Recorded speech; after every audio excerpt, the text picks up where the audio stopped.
pues indicaros cuál es el índice de este tema. Bueno, este tema es uno de los más importantes que tenemos en la asignatura de sistemas operativos, puesto que en torno al concepto de proceso giran muchas de las cuestiones relacionadas con el sistema operativo. Por tanto, es fundamental que entendáis este tema y veáis las relaciones entre este tema y el resto de los temas. ¿Qué es lo que vamos a ver? Hoy va a ser principalmente una sesión bastante teórica, donde vamos a ver los conceptos generales de procesos, qué es un proceso, cómo se relaciona proceso y programa, qué tiene que ver la familia, en qué consiste la familia de procesos. A continuación veremos el concepto de multitarea, que también está muy relacionado en la parte de implementación de procesos, para a continuación ver cómo se implementan esos procesos en los sistemas operativos, cuál es la principal implementación de los principales sistemas operativos, de esta abstracción que es el proceso. Después de esta parte un poco más teórica, ya vamos a ir a la parte más práctica del tema, concretamente a los servicios Unix de las distintas cuestiones relacionadas con los procesos. El servicios Unix me refiero a las llamadas al sistema. Usamos Unix principalmente como ejemplo, digamos, de sistema operativo, porque es un sistema operativo que desde el punto de vista pedagógico es bastante interesante, puesto que su diseño es bastante interesante para la parte pedagógica, es decir, cómo se conceptualizan los procesos dentro de Unix explica muy bien el concepto de proceso y explica muy bien cómo se lleva a cabo esto dentro de los sistemas operativos. Además ¿qué tipo de servicios Unix vamos a ver durante este tema? Bueno, pues vamos a ver algunos de gestión de procesos, vamos a ver después las señales y temporizadores que también tienen que ver con los procesos y qué servicios Unix, qué llamadas al sistema son las que tiene Unix disponibles para gestionar estas señales y temporizadores. Después hablaremos de unos procesos especiales que llamamos servidores y demonios. Veremos cuál es la diferencia entre estos dos conceptos y qué tipo de servidores y demonios nos podemos encontrar, por ejemplo, en el sistema operativo Unix. Y hasta este punto, todo lo que hayamos visto será relacionado con lo que se llaman los procesos pesados. Pero en el tiempo, los sistemas operativos comenzaron implementando procesos pesados, pero se dieron cuenta de que era necesario un concepto adicional, que era el concepto de procesos ligeros. Estos procesos ligeros los veremos al final del tema, tanto la parte conceptual de estos procesos ligeros como aquellos servicios Unix, aquellas llamadas al sistema que nos permiten gestionar dichos procesos ligeros. ¿De acuerdo? Esto es lo que vamos a ver a lo largo de lo que es el tema. De vez en cuando yo lo que haré también será utilizar mi terminal, ¿vale? Compartiré mi terminal para que vayamos viendo ejemplos. O sea, el objetivo es que todo lo que veamos de forma teórica lo podamos ver un poco más de forma práctica, pues utilizando primero, implementando ejemplos. Vamos a programar ejemplos, los vamos a compilar, los vamos a ejecutar. También vamos a utilizar la interfaz de mandatos pues, para utilizar aquellos mandatos que nos ayudan a ver todo lo que tiene que ver con los procesos, etcétera. ¿De acuerdo? Bueno, pasamos por tanto ya a la primera parte, que es el concepto de proceso. ¿Vale? ¿Qué es un proceso? Bueno, un proceso, si lo definimos de forma simple, se puede considerar que un proceso es un programa en ejecución. Es decir, nosotros tenemos un ejecutable que ponemos en marcha y a partir de ese momento, ese ejecutable que tiene un carácter pasivo, es un fichero, se convierte en algo que es algo activo, lo que llamamos un proceso. Por ejemplo, voy a compartir, dejadme que comparta.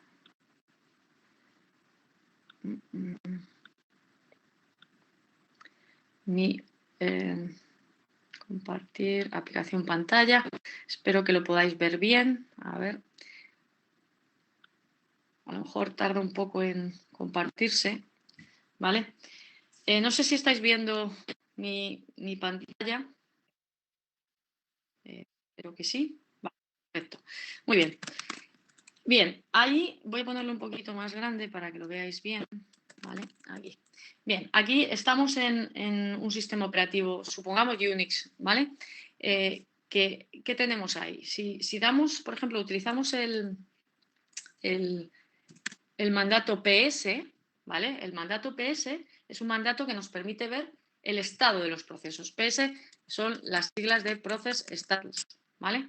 Y lo que nos permite precisamente, obviamente Process Status no está, pero PS nos permite ver todos los procesos, bueno, todos los procesos. Aquí, con ese, si lo ponemos simplemente PS, vemos aquellos procesos, digamos, visibles para el usuario que soy yo, ¿vale? El usuario. Si pongo PS-F, ¿vale?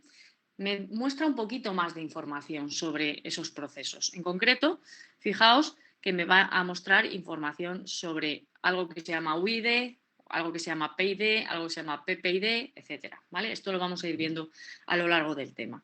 Pero lo importante que os quiero decir aquí, ahora mismo lo que está ocurriendo es que tenemos, básicamente lo que tenemos aquí es un proceso que es el SEL, ¿vale? Es una interfaz de mandatos, que es este proceso, que ya os indico, ya os adelanto, que su identificador de proceso es el número 34035, ¿vale? Tenemos un proceso con ese identificador de proceso.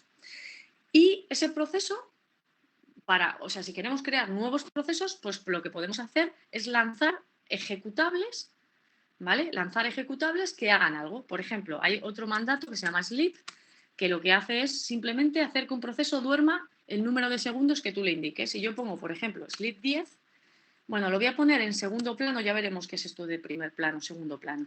Pero si yo pongo sleep 10 en segundo plano y doy ahora a PS-F, podemos ver que además del SEL que teníamos anteriormente, ¿vale? Que era este de aquí, ahora tenemos un nuevo proceso con un nuevo identificador, ¿vale? Ese proceso acaba de finalizar, pero teníamos un nuevo proceso con un nuevo identificador que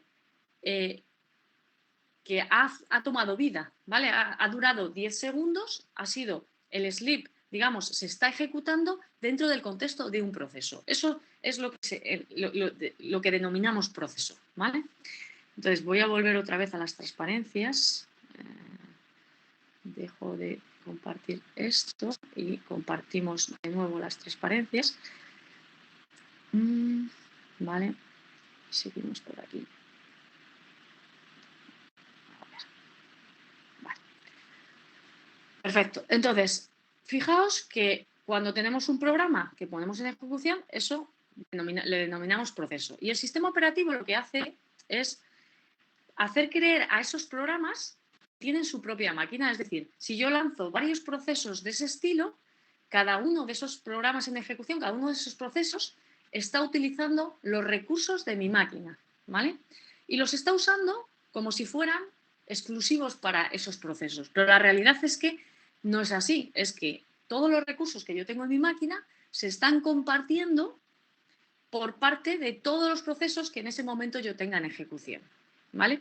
Pues podemos considerar que ese proceso es la abstracción de un pequeño procesador. Es como si el procesador que tenemos en la máquina completa lo dividiéramos, lo multiplexáramos, es como se dice la palabra que se suele usar, multiplexación. Se multiplexa ese procesador y se divide y se da un trocito a cada uno de los procesos que yo tenga ejecutando en ese momento. ¿De acuerdo? Por tanto, el proceso es todo ese contexto de ejecución donde se van a ejecutar todas las instrucciones de código máquina que formen parte de ese ejecutable y que hacen que ese proceso se ejecute de forma independiente, de forma estanca, de forma, digamos, aislada del resto de los procesos que tenemos en la máquina, ¿vale? Y esos procesos van a ejecutarse de forma independiente, excepto porque, como ya veremos a lo largo de la asignatura, hay ciertos mecanismos de comunicación que también proporciona el sistema operativo y que permiten que procesos independientes se puedan comunicar entre sí. Eso lo vais a ver en otros temas, ¿vale? Pero fijaos que hay que tener en cuenta que hay una diferenciación muy clara entre lo que es proceso y lo que es programa. El programa es algo pasivo, es decir, el ejecutable, si vosotros construís un código, lo compiláis, el resultado de esa compilación va a ser un fichero ejecutable que tiene un carácter pasivo. Cuando vosotros ponéis en marcha ese programa, como yo he hecho cuando he puesto sleep 10, es cuando ese programa, que es algo pasivo, se convierte en un proceso, que es algo activo, es decir, tiene vida, nace, lleva a cabo una determinada actividad y finalmente, eventualmente, muere. ¿De acuerdo? Bueno, a ver si tenemos algo por ahí. Vale, perfecto. Dejadme un momento. Vale, estamos aquí en archivos. Ok. Vale, ¿qué más? Bueno, obviamente el hecho de que hay una diferenciación clara entre programa y proceso hace que pueda ocurrir que haya múltiples procesos ejecutando el mismo programa. Eso no es ningún problema. Volvemos otra vez a compartir el terminal, ¿vale? Y vamos a ver. Vamos a ver.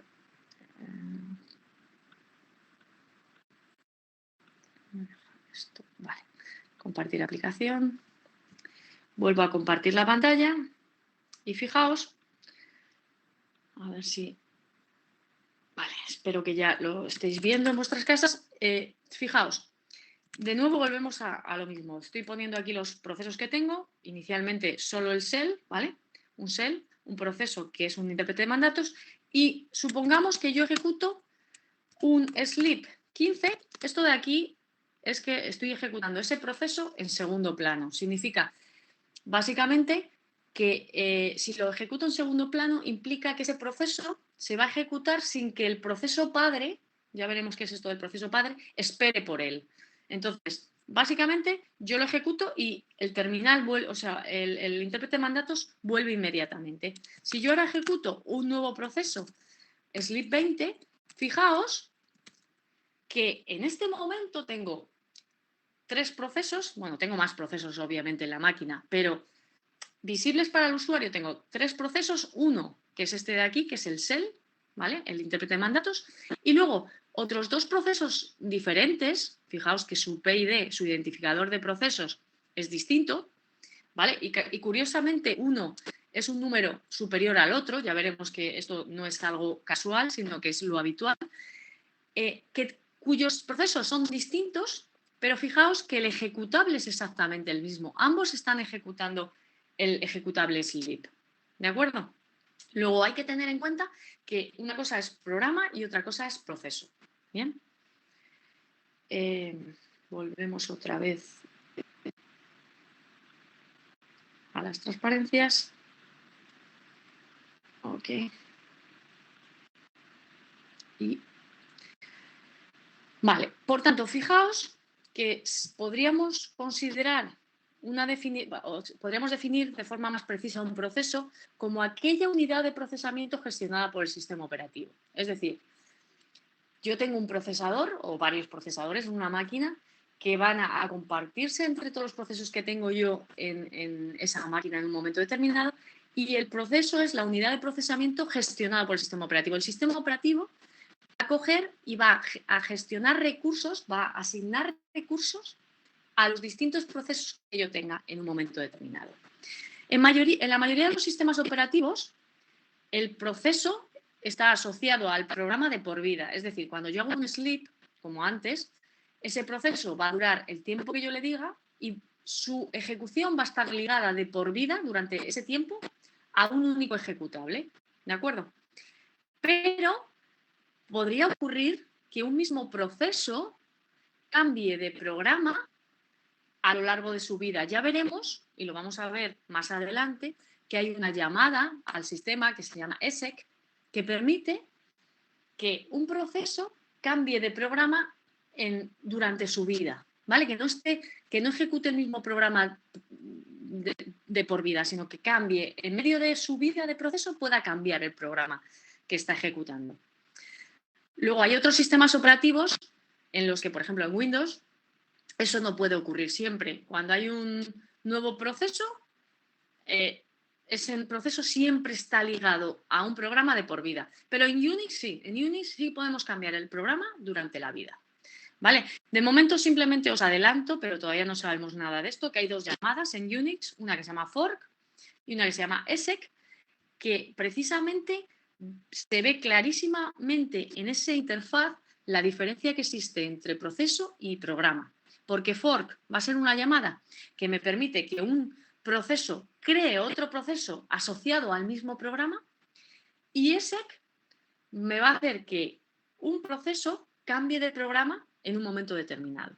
Por tanto, fijaos que en Unix esta diferenciación entre programa y proceso queda claramente diferenciada incluso en su interfaz, en sus llamadas al sistema. En Windows no es así, pero eso no significa que en Windows programa y proceso sea lo mismo. No tienen nada que ver. O sea, bueno, no tienen nada que ver. Un proceso va a ejecutar un programa, en el caso de Windows, de por vida, pero una cosa es programa y otra cosa es proceso. ¿Vale? Bien, pasamos, por tanto, a la siguiente. Vale, ya sabemos. Vale, me preguntan que si nos recomienda estar en Linux durante las clases. Realmente es, bueno, a ver, si estáis en Linux tiene una ventaja, y es que yo, como voy a ir haciendo ejemplos, si estáis en Linux vais a poder, digamos, imitar los ejemplos que yo haga. Realmente, si simplemente me escucháis, atendéis a la clase y demás, no es imprescindible. Pero bueno, si queréis, por ejemplo, pues hacer vuestras propias pruebas, o a lo mejor también os sugiero que lo hagáis posterior a la clase, que os conectéis a Linux y hagáis pruebas las que correspondan, ¿de acuerdo? O sea que no es obligatorio, pero bueno, puede ser recomendable, ¿vale? Bien. Bueno, pues seguimos en... No, a ver, perdonad. Vale, estamos aquí. Bien, vamos por tanto a hablar ahora ya de la jerarquía de procesos. Antes os he dicho, básicamente, que teníamos un shell en un momento determinado. En el ejemplo que yo os he contado, había un shell, ¿vale? Aquí un shell, y a ver si puedo pintar, que sí, soy capaz de pintar en la pizarra. No sé por qué. Voy a intentar conectarme.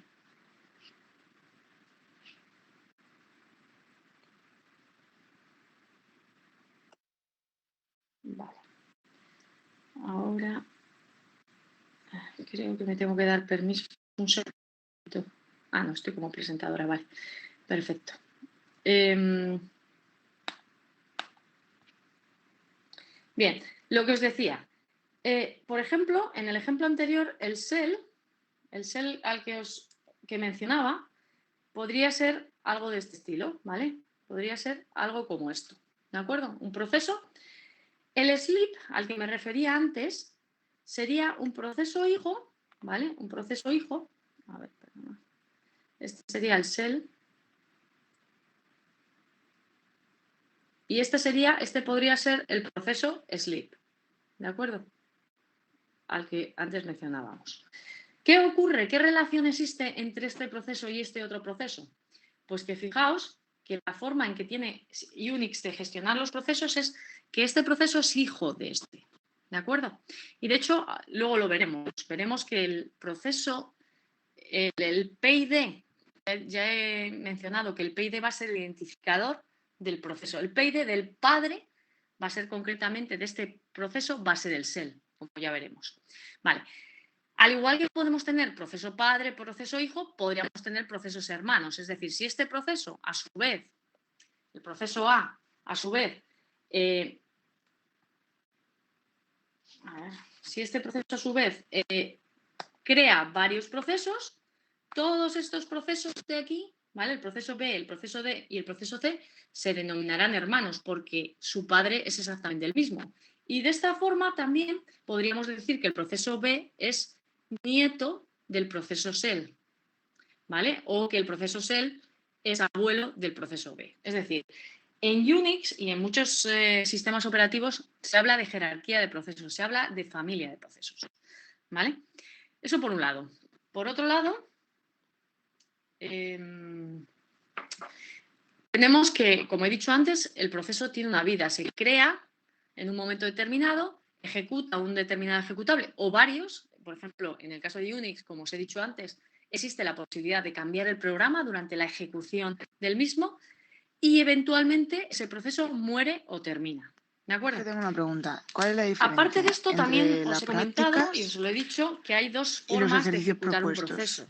de forma O sea, interactiva hay o diferencias porque primer hay plano 4 ejercicios y de forma propuestos, no prácticas hay interactiva más, o tal, no sé segundo qué. plano. Vamos a volver de nuevo otra vez Pero, al terminal, ¿vale? es que también hay Vamos plazo para aquí los al ejercicios terminal. propuestos. Y es lo que os decía antes, ¿vale? A ver, bien. Lo que os decía antes. Si quiero ejecutar un programa en primer plano, lo que tengo que hacer es, si yo pongo sleep 10, ¿qué es lo que ocurre? Fijaos, lo que está ocurriendo es que yo estoy ejecutando, el shell crea un proceso hijo, ¿vale? Un proceso sleep que dura 10 segundos y hasta que no termina ese proceso hijo, el shell no vuelve a mostrarse. ¿Por qué? Porque lo que está ocurriendo es que como lo estamos ejecutando en primer plano, es de forma interactiva. El proceso, digamos, el proceso padre se queda esperando a que el proceso hijo termine y por tanto yo no puedo continuar ejecutando cosas desde el shell, desde aquí, puesto que lo ejecuta en primer plano. Sin embargo, si yo lo que hago es ejecutarlo en segundo plano, en background, primer plano, foreground, ¿vale? El primer plano es esto de aquí, foreground, en inglés, ¿vale? Y segundo plano o background, ¿vale? Es lo mismo, pero poniendo el ampersand, ¿vale? Esto lo que ocurre es que ese proceso, por supuesto que se crea, fijaos que aquí está este proceso, pero inmediatamente, como está en segundo plano, como no es interactivo, directamente suelta digamos que el proceso padre, el shell, no espera por que termine. Y por tanto, yo inmediatamente, una vez que he hecho esto, podría poner tantos procesos como quisiera, ¿vale? Porque están en segundo plano, ¿vale? Y fijaos que están ahí, ¿de acuerdo? Fijaos que voy a hacer una cosa. Ahora ya han terminado todos los procesos, pero si los pongo en segundo plano, a ver un momento. Bueno, ahora mismo, en este momento ya solo tengo el shell. Suponed que lanzo 3 sleep 20, ¿vale? Si yo pongo ps-f, fijaos, ¿qué ocurre aquí? Fijaos, este es el identificador, el PID del shell, ¿vale? 34035. Y luego, estos son los identificadores de los 3 procesos hijos de ese shell, ¿vale? Fijaos que obviamente el PID del proceso padre de esos 3 procesos es el mismo, es decir, el shell. Luego, estos 3 procesos, el sleep 20, el sleep 20, el sleep 20, que son procesos distintos, están haciendo lo mismo, pero son procesos diferentes, ¿vale? Una vida distinta. El PID de todos estos es el mismo, porque todos estos 3 procesos son hermanos, ¿vale? A ver, ¿tenemos alguna pregunta? Básicamente, el ampersand lanza el proceso en un nuevo hilo. No es eso, no corresponde a un nuevo hilo, ¿vale? No tiene nada que ver con los hilos de ejecución, eso lo veremos en el tema de, o sea, en la parte de procesos ligeros, lo que es un hilo, ¿vale? Pero no es eso lo que está ocurriendo. Lo que está ocurriendo es básicamente, y ya veremos, es que todavía no tenemos las armas para saber exactamente lo que ocurre, pero de forma simplificada lo que ocurre es que el shell crea un hijo, lo pone en marcha y si lo mandas en segundo plano, no espera a que termine, ¿vale? El shell continuaría su vida. ¿Y qué es su vida? La vida de un shell, ¿qué es? Pues aceptar comandos, mandatos del usuario. Sin embargo, si yo lo pongo así, sleep 15, como el proceso padre, que es el shell, espera a que termine ese proceso, yo no puedo continuar mandándole, o sea, yo no puedo lanzar nuevos mandatos, puesto que ese shell está esperando a que ese proceso finalice. Cuando el proceso termine, ese proceso acaba de terminar, ya puede continuar. Luego no tiene que ver con los hilos de ejecución, ¿vale? Lo que está ocurriendo es simplemente que si es primer plano, el proceso padre espera por ese proceso y si es segundo plano, el padre no espera por él. ¿De acuerdo? Luego son cosas distintas. Vale. Cuando dices que es él no espera al hijo, quieres decir que al hijo lo recoge init.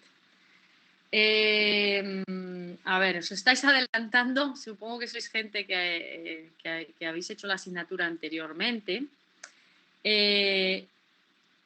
Esperaría, sí, efectivamente. Bueno, no, sí, o sea, básicamente, no, o sea, no tiene que ver con que lo recoja INIT o no, porque el proceso todavía no ha finalizado, o sea, el proceso no ha terminado y todavía no tiene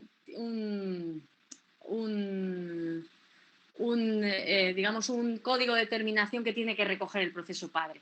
Esperaos, todavía no vamos a esto, pero INI sería el encargado. Sí, sería el encargado. Pero vamos a esperar, ¿vale? Porque lo que queremos hacer ahora, todavía no conocemos todo esto, lo vamos a ver más adelante y no quiero adelantarme, ¿vale? Para el resto de compañeros vamos a esperar porque esto todavía no lo hemos visto. Esto es una cuestión de llamadas wait, de procesos huérfanos, de procesos zombies, etcétera, que veremos más adelante, ¿de acuerdo? Pero básicamente, de momento, lo único que os tenéis que quedar, ¿vale? Y es importante que os quedéis con eso, con ese concepto, es que simplemente el que sea un proceso en primer plano o en segundo plano es, a ver, esto sí, aquí, que lo tenemos aquí, ¿vale? Es simplemente que en el caso de un proceso de primer plano es interactivo, es decir, el padre espera por él, y en el caso de un proceso no interactivo está en segundo plano y el padre no espera por él, ¿vale? Seguimos. Grupo de procesos. Además de todos los conceptos que hemos visto, ¿vale? Los procesos se pueden agrupar dependientes de cada inicio. Es decir, hay un proceso inicial, ya que vuestros compañeros han hablado del proceso init, ¿vale? El proceso init es el proceso inicial que no sé si lo podemos ver, bueno, da igual. Ya lo veremos en algunos ejemplos que vamos a ver, ¿vale? Es un proceso que digamos que es como el padre de todos, ¿vale? Y a partir de ahí hay una serie de procesos inicios, una serie de logins, ¿vale? En inglés el proceso login, que nos permite a partir de esos procesos login crear cells o determinados procesos. También aquí hay demonios, todavía no sabemos esto del concepto de demonio, os lo he comentado en la introducción, en el índice, lo vamos a ver más adelante, ¿vale? Pero estos grupos de procesos son dependientes de este grupo de inicio, ¿de acuerdo? Vamos a ir viendo a lo largo de todo lo que es el tema, pues un poco estos conceptos de forma un poco más detallada, ¿vale? Pero de momento simplemente quiero que os vayáis quedando con estos conceptos. Más conceptos que tienen que ver con el proceso. Su entorno, ¿vale? Un proceso se ejecuta con un determinado entorno. ¿Y qué es eso de un entorno? Pues el entorno de un proceso es una tabla, nombre, valor, que se le pasa al proceso en su creación y se le pasa en la pila del proceso. O sea, todavía no hemos visto el tema de gestión de memoria, ya lo veréis, ¿vale? Allí veréis cómo se construye todo esto. Bueno, de hecho, en este tema también vamos a ver un poco cómo se construye. Cuando creas un proceso, se lleva a cabo una serie de operaciones que iremos viendo, ¿vale? Pero una de las cosas que se le pasa al proceso en la creación, cuando se crea, es este entorno de proceso, que son tablas nombre-valor. Para que lo veáis de forma más, digamos, más práctica, os voy a mostrar un poco en qué consiste esto. Me voy otra vez a la interfaz, ¿vale? Al shell. A ver. Lo voy a compartir. Compartir la aplicación, ¿vale? Y volvemos aquí, ¿vale? Entonces, vale. Ya creo que estáis viendo el terminal. ¿Qué es esto del entorno? Mira, si cogéis y ponéis en una interfaz de mandatos env, ¿vale? Environment, aquí salen una especie de tabla, ¿vale? Donde lo que tenemos son nombre de variable y valor correspondiente, ¿vale? Pues esto es el entorno, digamos, del proceso cell en el que yo me encuentro, ¿vale? Y normalmente cuando tú creas un proceso, desde este proceso, como os decía antes, si yo pongo sleep 5, este proceso se crea heredando el entorno del proceso padre. Por tanto, utilizará estas variables de entorno que tiene el padre. ¿De acuerdo? ¿Y qué son esas variables? Bueno, pues existen distintos tipos de variables. Probablemente la que más os suene a vosotros es la variable path, ¿verdad? Es una variable que lo que contiene, si la analizáis, es una serie de directorios, ¿vale? De directorios.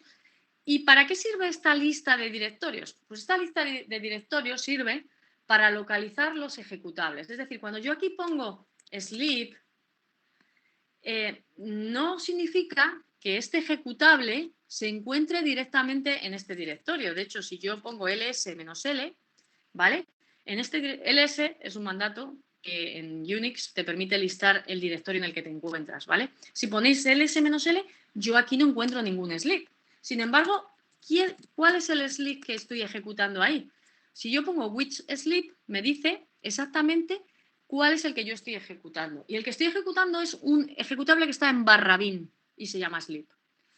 ¿Y por qué funciona que yo ponga aquí sleep 5 y no? O sea, obviamente si yo pongo /bin /sleep 5, pues también funciona. ¿Por qué? Porque yo le estoy diciendo exactamente el directorio donde se encuentra ese ejecutable. Pero sin embargo también me funciona esto. Bueno, pues esto me funciona exclusivamente por el hecho de que en el path, en la variable de entorno path, yo tengo precisamente este directorio. El /bin forma parte de ese conjunto de directorios que forman parte de la variable de entorno path. Y es porque la variable de entorno path es donde se va a buscar todos los ejecutables que se vayan a ejecutar. Luego es una variable muy interesante precisamente por esto. Más variables interesantes, bueno, el user, ¿vale? El usuario, el nombre del usuario, en este caso soy yo, M. Pérez, el nombre de login, que corresponde al mismo nombre de usuario, el home, es decir, el directorio a partir del cual yo, si por ejemplo pongo cd, cambiar de directorio, me cambiaría al directorio home, es decir, el directorio home, fijaos que si yo pongo pwd, ¿vale? Print Working Directory, este directorio ahora mismo es /users /mpérez, que casualmente, no casualmente, sino porque yo he puesto cd y me he ido al directorio home, es concretamente el que corresponde a esta variable de entorno. ¿De acuerdo? Si yo pongo cd guión, a ver, todo esto no es sistemas operativos, esto es interfaz de mandatos, pero es interesante que lo manejéis porque os ayuda también a ver todos los conceptos, os ayuda pues en vuestra cuando vais a ejecutar programas, etcétera. Entonces cd guión, pues me vuelvo al directorio actual en el que yo me encontraba antes de hacer el cd.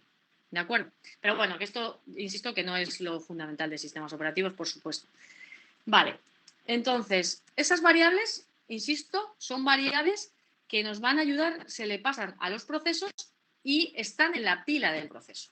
¿De acuerdo? Vale. Volvemos otra vez a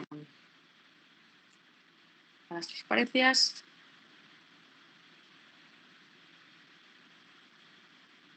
Ok. Y bueno, simplemente comentaros pues, que hay algunas variables de entornos interesantes, home, logname, path, filter, que es el tipo de terminal, hay distintos tipos de terminal, VT100, hay distintos TZ, que es la información de la zona horaria, etcétera. Y también otra cosa, si desde vuestro terminal ponéis echo $, y el nombre de la variable, os muestra lo que vale esa variable de entorno. Vamos a verlo, aunque tardemos más, pero es importante que veamos estas cosas. Vale. Siento que no sea tan ágil compartir la pantalla y lo otro. Vale, pero es importante. Si ponemos echo $path, fijaos que me pinta, me saca por la salida estándar. Bueno, todavía esto de la salida estándar no sabemos lo que es. O bueno, quizás sí por la parte de introducción de la asignatura, pero imprime por la salida de pantalla, que en este caso es el terminal, el conjunto de directorios que forman parte, es decir, el valor de la variable de entorno path. También bueno, lo de modificar la variable de entorno depende del tipo de cell. O sea, cada uno de los cells se comporta de forma diferente para modificar la variable de entorno, ¿vale? Imaginad, yo qué sé, voy a intentar hacerlo desde aquí. Imaginad que yo en este directorio que me encuentro, este de aquí, tengo ejecutables que me interesa que estén dentro de la variable de entorno path. Bueno, creo, pero voy a probarlo porque no estoy segura de que esto... $path. Y si pongo esto de aquí, a ver si me funciona. No, no me deja. Es que depende del... Espera, a ver. Espera una cosa. Un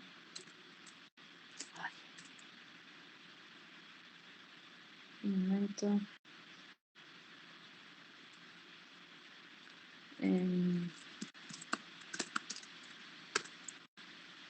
No. ¿Cómo era? No recuerdo. Bueno, lo miro y os digo exactamente. Es que depende del cell en el que os estéis.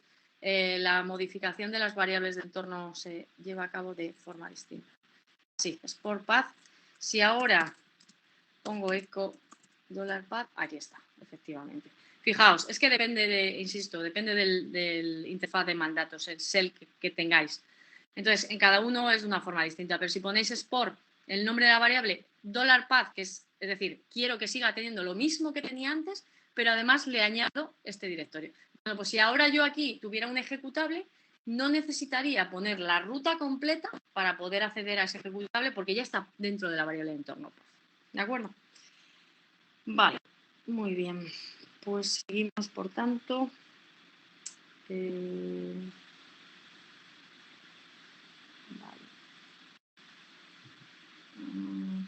Vale. Bien, una vez visto lo que es el entorno de proceso, que insisto es una tabla de nombre-valor que se le pasa al proceso en su creación, ya sabemos un poquito más de qué es un proceso, etcétera. Vamos a ver ahora el concepto de multitarea y cómo se relaciona la multitarea con lo que son los procesos. ¿De acuerdo? Bien.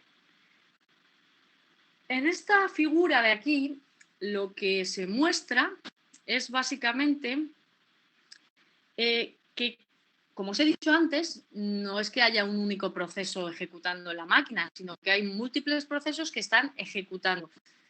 Pero si solo tuviéramos un único procesador, como ya sabemos de arquitectura, etcétera, sabemos que en un momento determinado ese procesador solo va a estar ejecutando algo. Entonces, básicamente es imposible, si tenemos un único procesador, que haya varios procesos ejecutando. Aquí en esta figura se muestra en rojo aquel proceso que está procesando, que está ejecutando, digamos, en el procesador, ¿vale? Suponiendo, insisto, simplificando y teniendo en cuenta que tenemos un único procesador. Si tuviéramos varios, pues podríamos tener un proceso en cada procesador, ejecutando a la vez. Pero si estamos en un único procesador, en un monoprocesador, solo uno en un momento determinado. Vale, fijaos, esto es un diagrama de tiempo donde lo que va ocurriendo es, o lo que va mostrando es cómo los procesos van modificando su estado, ¿vale?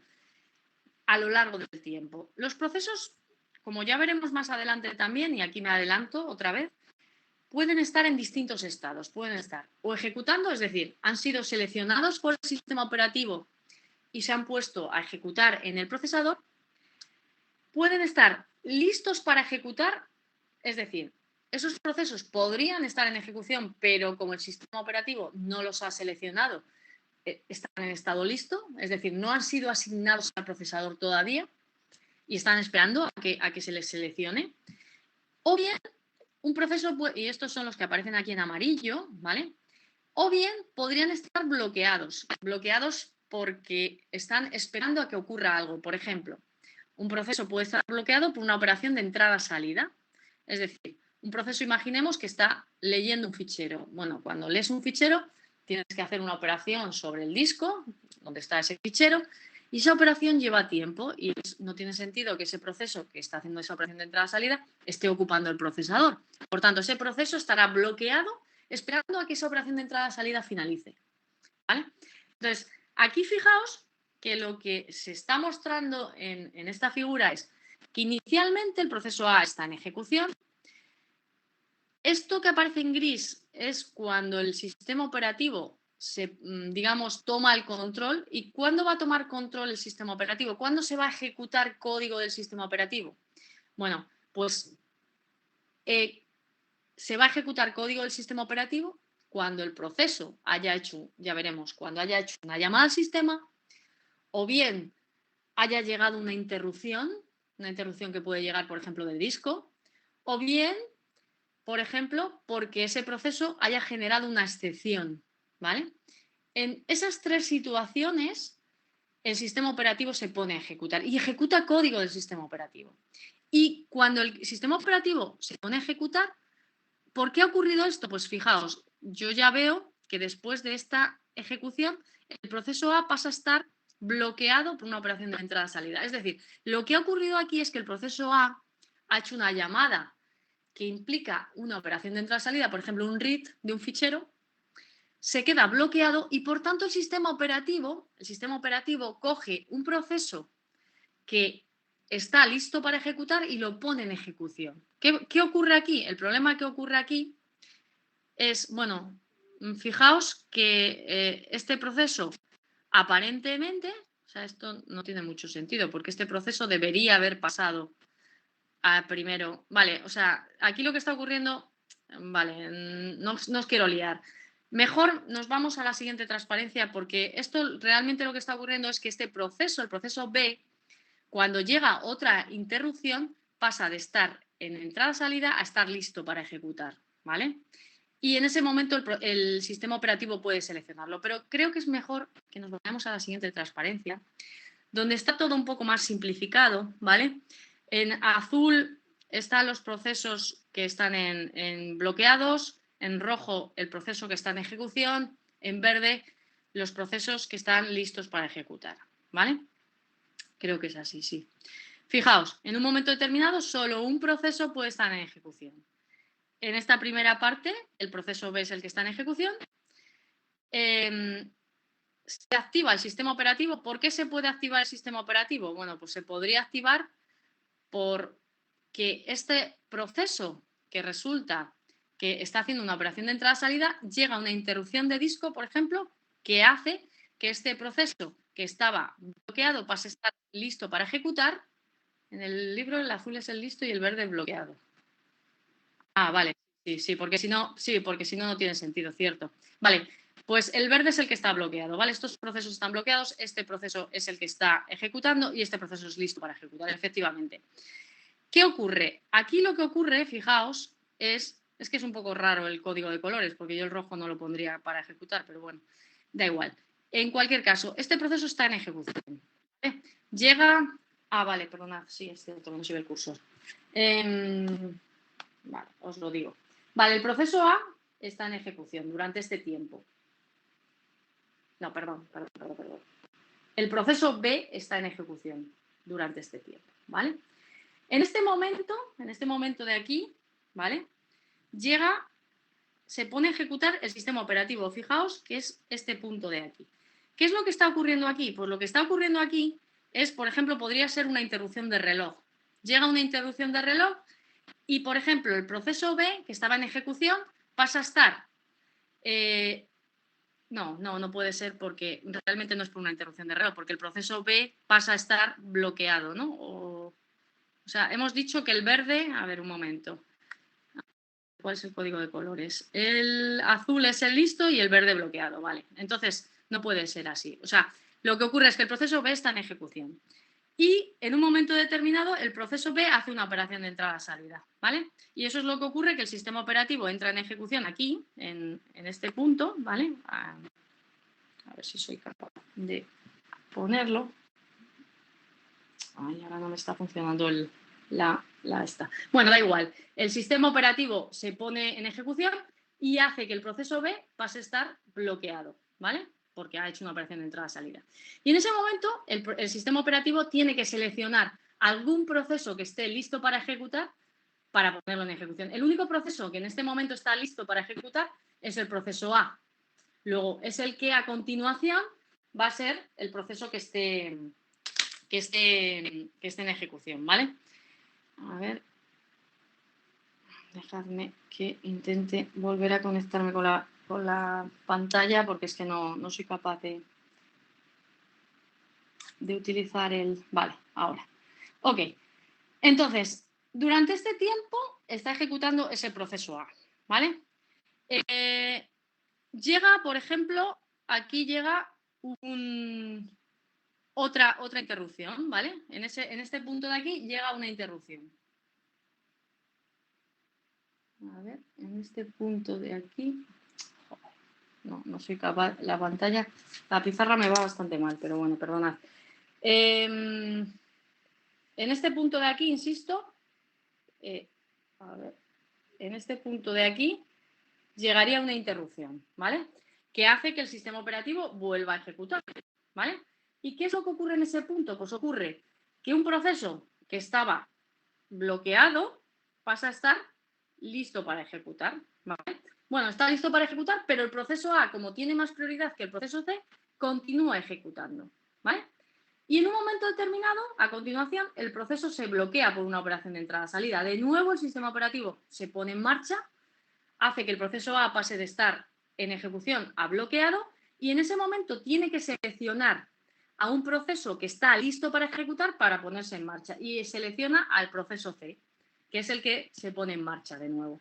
Fijaos que en este momento, durante todo este periodo de tiempo, se van alternando procesos que están listos para ejecutar en ejecución, los que están en ejecución, algunos pasan a estar bloqueados y pasamos de bloqueado a listo en cuanto llega una interrupción que hace que ese proceso que estaba bloqueado pase a estar listo para ejecutar.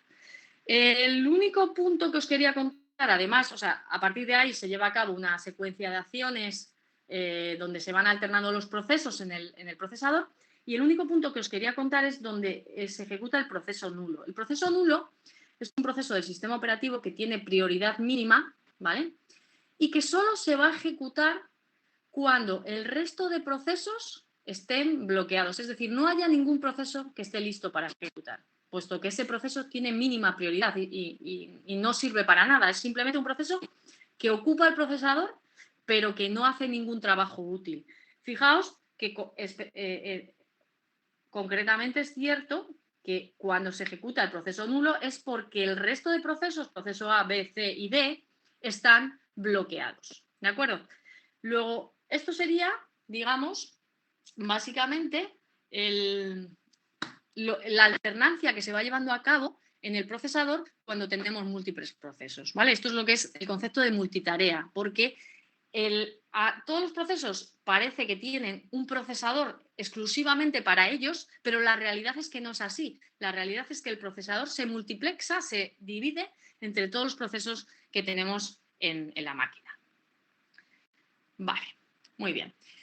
¿Qué ventajas tiene esto? Porque claro, fijaos que es complejo, o sea, básicamente tenemos que ir alternando procesos que van de un estado a otro, seleccionando procesos para ejecutar, etcétera. Pero la ventaja que tiene es que facilita la programación porque podemos dividir los programas en múltiples procesos, es decir, si solo un proceso ejecutara durante toda su vida en un procesador, como ocurría hace muchos años, pues todo se tenía que poner en el mismo programa. Si tú querías hacer algo, todo tenía que estar en el mismo programa, ¿vale? Ahora puedes facilitar la programación dividiendo programas en distintos procesos. Lo vamos a ver a lo largo de este tema, ¿vale?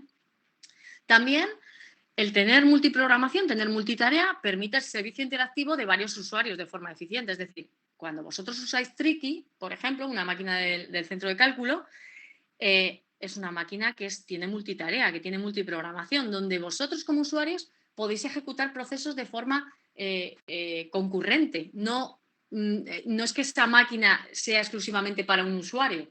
Luego, facilita el servicio interactivo de varios usuarios que usan de forma eficiente el procesador o los procesadores de esa máquina.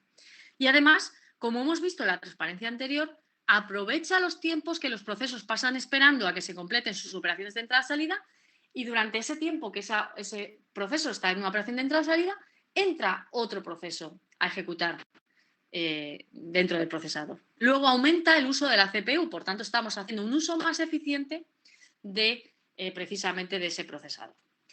Vale, se denomina grado de multiprogramación al número de procesos que tenemos en memoria, que tenemos cargados en memoria y que son procesos activos, que pueden ir, digamos, se pueden ir cambiando, se pueden ir alternando su ejecución en el procesador.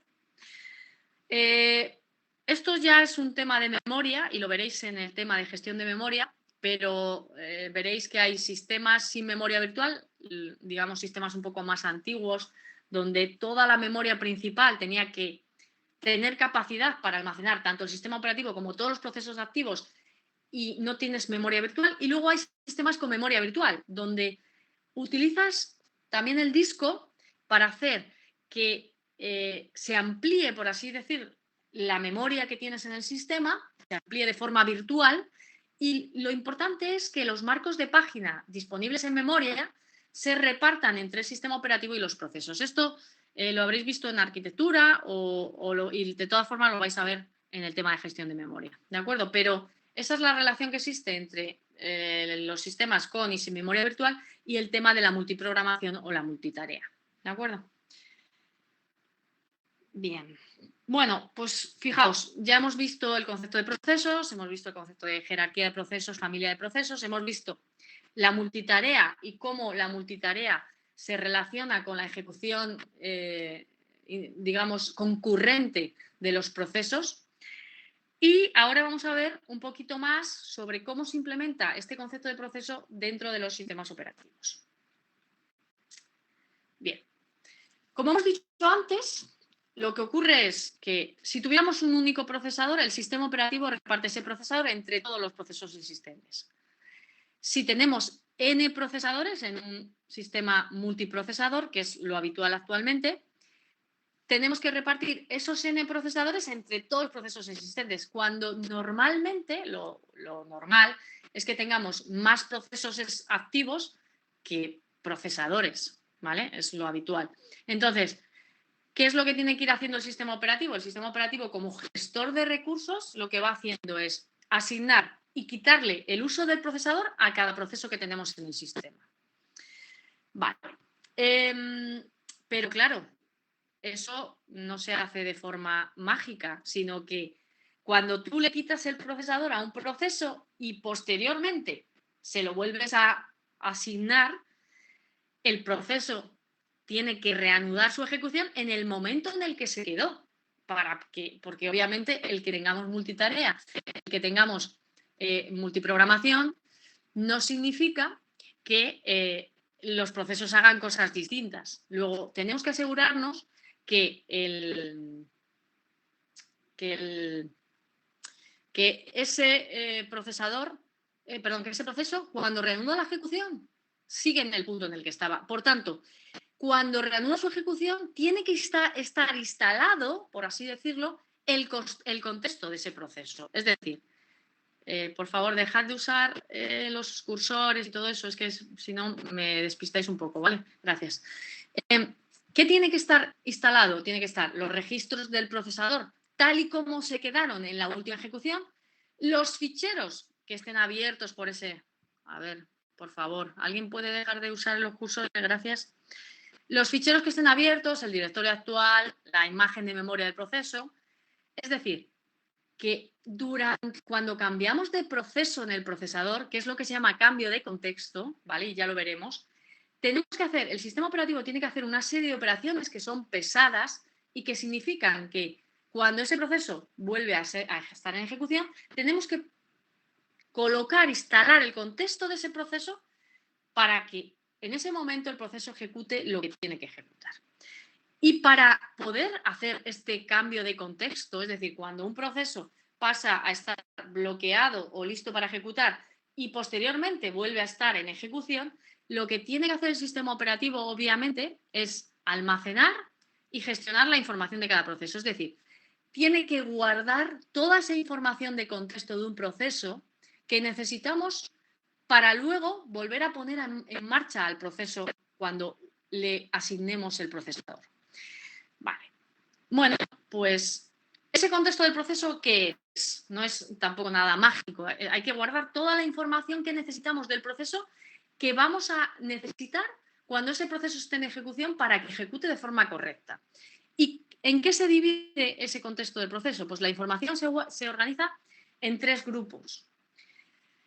Está el estado del procesador, ¿vale?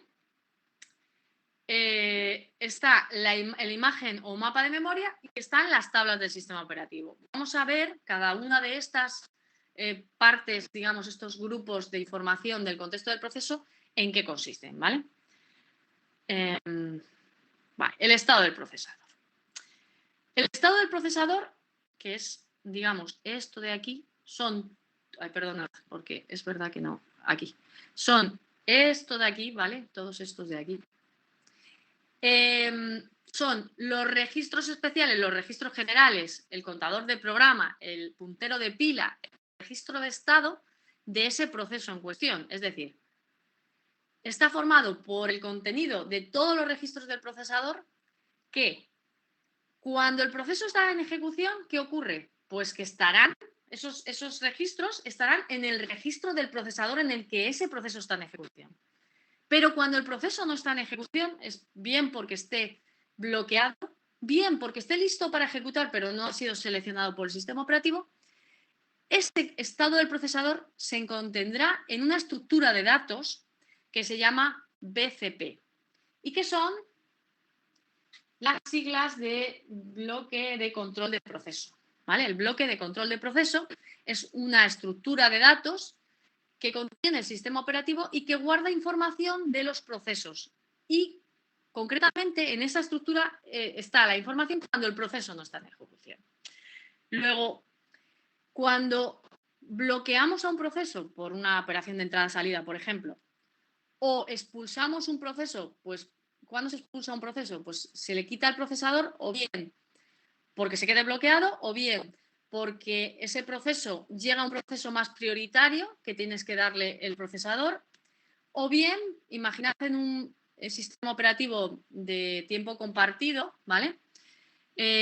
Cuando se le haya acabado su rodaja de tiempo a ese proceso, tenemos que quitarle el procesador para dárselo a otro, que empezará su rodaja de tiempo. Luego, en todas esas situaciones, lo que ocurre es que el sistema operativo tiene que copiar el estado del procesador en el BCP correspondiente. ¿Para qué? Para que cuando posteriormente ese proceso se vuelva a poner en ejecución, cojamos lo que hay en su BCP y lo llevemos a los registros del procesador y ya se pueda poner en ejecución en el punto, en el mismo sitio donde se quedó. ¿Vale? Entonces, esto es lo que vamos a ir haciendo a lo largo de la vida de todos los procesos. El sistema es lo que va a tener que hacer el sistema operativo durante la vida de los procesos. Y eso se hace, es decir, lo de guardar el estado del procesador en el BCP correspondiente, se lleva a cabo por la rutina de tratamiento de interrupciones correspondiente. Es decir, si lo que llegó fue una interrupción de reloj en la cual en esa interrupción de reloj nos dimos cuenta de que ese proceso ha acabado su rodaja de tiempo, en esa rutina de tratamiento de la interrupción de reloj será donde se copie el estado del procesador en ese momento al BCP del proceso que se va a expulsar. ¿Vale? Ok. Recordemos que el sistema operativo es una ejecución dirigida por eventos. Es decir, si nos volvemos otra vez a esta transparencia, ¿vale? De aquí, el sistema operativo solo entra a ejecutar en determinados instantes pequeños. Y siempre que ejecuta el sistema operativo es porque ha llegado algún tipo de evento. Es decir, o ha llegado una interrupción, o el proceso ha hecho una llamada al sistema, o el proceso ha generado una excepción, algo de ese estilo. Es en el único momento en el que el sistema operativo ejecuta código, ¿vale? Y es durante esa ejecución de ese código donde se llevan a cabo cosas muy importantes como cambiar los estados de los procesos, seleccionar, si hay que seleccionar algún proceso para ejecutar, seleccionar ese proceso en ejecución, copiar los registros del procesador en el BCP y restaurar el BCP en los registros del procesador. Todo eso se hace dentro de estos códigos que estamos mencionando aquí. Pero, insisto, el sistema operativo, su ejecución es como una especie de ejecución dirigida por eventos. ¿Vale? Una vez que activa el primer proceso, o sea, el sistema operativo cuando arranca la máquina hace una serie de cosas, ¿vale? Y a partir de poner el primer proceso en marcha, que es el proceso init, ¿vale? A partir de ese momento el sistema operativo solo se ejecuta cuando se produce un evento, que insisto, puede ser una interrupción, una llamada al sistema o una excepción. ¿De acuerdo? Vale. Más información que tenemos que guardar en el contexto del proceso.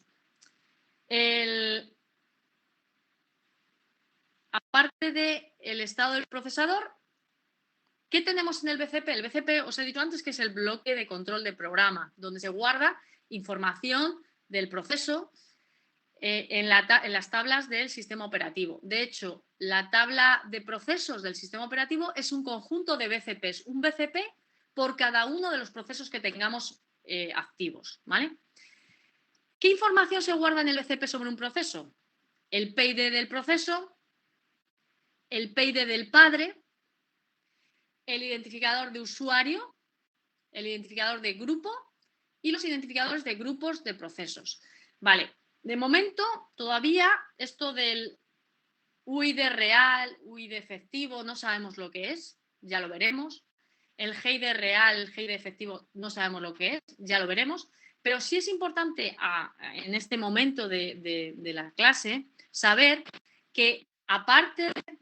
¿Puedes repetir lo que es un BCP? Sí, el BCP es la estructura de datos, ¿vale?, que tiene el sistema operativo y que guarda información sobre todos los procesos, un BCP por cada proceso que haya activo, ¿vale? Y la tabla de procesos, ¿vale?, que la tabla de procesos, fijaos, que es la que aparece aquí, ¿vale?, en esta figura de aquí. La tabla de procesos está compuesta por los BCPs de todos los procesos, es decir, cada entrada de esa tabla, sí, es el bloque de control de procesos, cada entrada de esa tabla es un BCP de cada proceso. Y en ese BCP de cada proceso se guarda información de su estado cuando ese proceso no está en ejecución, porque si el proceso está en ejecución, los registros del procesador contienen el estado de ese proceso. Cuando cogemos y ese proceso lo expulsamos, cogemos estos registros y los volcamos en el BCP correspondiente a ese proceso, ¿vale? Y ahí guardamos información de estado, ¿vale?, los registros, información de identificación, que es la que os estoy contando ahora, ¿vale?, que es la información del PID del proceso, el PID del padre, el identificador de usuario, el identificador de grupo y el identificador de grupos de proceso. Y os he dicho antes, lo de UID real y efectivo o GID real y efectivo ya lo contaremos. De momento, simplemente que os quede como concepto que hay una cosa que se llama identificador real y identificador efectivo, ¿vale? Bueno, en el caso de Unix, ¿vale? En caso de Windows no existe este tipo de diferencia, ¿vale? Pero volvemos otra vez, si queréis, a que veáis esta información, ¿vale? Si nos volvemos otra vez a ver, voy a compartir aplicación, me voy otra vez al terminal, ¿vale? A ver si veis ya mi pantalla, sí, vale. Ok, aquí, cuando yo os pongo PS-F, ¿vale? Aquí os muestra más información sobre los procesos. Os muestra, aparte del nombre del proceso, la terminal en la que se está ejecutando, tiempo de sistema, etcétera, viene, como podéis ver, el PID de ese proceso, que es un identificador único y que identifica de forma única a un proceso, el PID del padre y el UID. El UID es el identificador real de usuario de este proceso. Es decir, este proceso es un proceso que está lanzado por mí y yo, como M. Pérez, tengo el identificador 503. Es un número que es el 503, por eso. Vale, si yo, como antes os he hecho, os pongo un SLIC 15, lo que os decía antes, si hago un PS-F, aquí ahora aparecen los tres procesos, el SEL, el SLIP y el SLIP, en donde, fijaos que estos procesos, el PID, son distintos entre sí, tienen que serlo obligatoriamente, y el PID del padre de estos dos es el mismo, puesto que esos procesos SLIP son hijos del mismo terminal, del mismo interfaz de mandatos, del mismo SEL, ¿vale? Luego el padre de estos es precisamente el 34035. Y lo que os decía antes, no es casual que el número de estos sea consecutivo. ¿Por qué? Porque el sistema operativo, cuando lanza procesos, lo que hace es incrementar el PID y asignar al nuevo proceso el nuevo PID. Luego, como acabo de lanzar los dos procesos de forma consecutiva, estos dos procesos tendrán un PID con un número que es consecutivo, ¿vale? E insisto, cada proceso tiene su PID, no puede tener el mismo PID. Vale. Vale, un momento. Me preguntáis, a ver.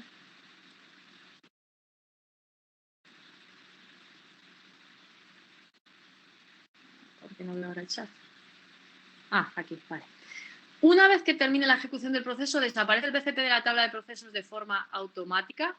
Sí, claro, o sea, esos BCP se van reutilizando, ¿vale? O sea, si el proceso finaliza, ese BCP no es que termine, no es que desaparezca, es dependiendo cómo se implemente, ¿vale? Pues es una estructura de datos del sistema operativo.